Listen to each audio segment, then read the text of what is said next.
नमस्ते दोस्तों, स्वागत है आपका आपके अपने YouTube चैनल ट्रेंडिंग स्टॉक्स में।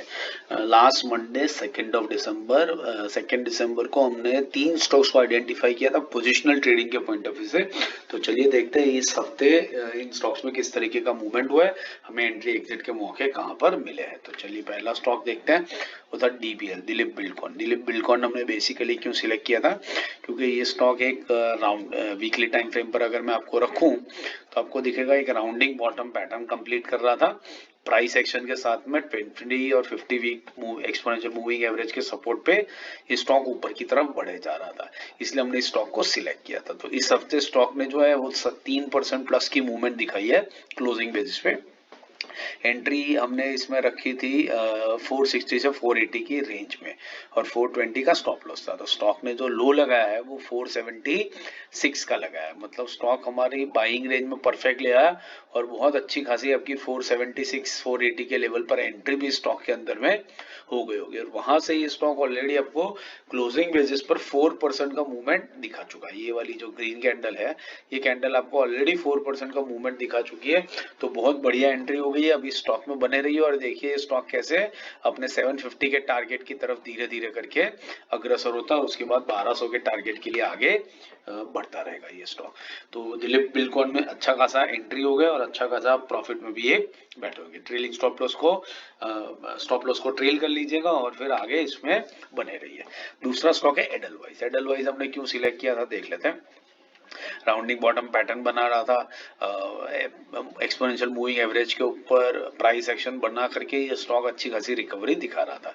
इस हफ्ते में भी स्टॉक ने अच्छा खासा 5.5% का क्लोजिंग बेसिस पर आपको अपसाइड दिखाया है और इंट्रा वीक तो काफी ज्यादा मूवमेंट इससे ज्यादा हुआ ही है।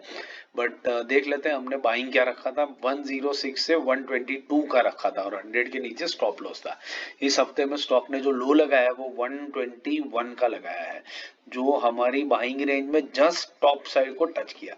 तो एंट्री आपकी हो पाना शायद बहुत डिफिकल्ट रहा होगा, लेकिन अगर एंट्री आपने कर ली होती स्टॉक के अंदर में तो ऑलरेडी आप इस स्टॉक के अंदर में 5-6% के प्रॉफिट में डेफिनेटली बैठे होंगे।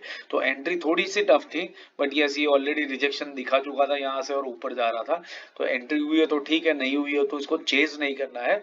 अगर हो गई है तो यस अपने 200 के टारगेट्स के लिए स्टॉक के अंदर में आप डेफिनेटली बने रह सकते हैं।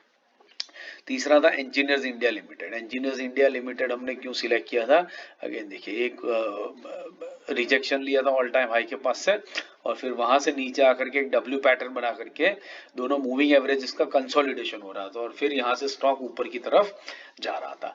तो इसका बाइंग हमने रखा था 180 से 202 की रेंज में।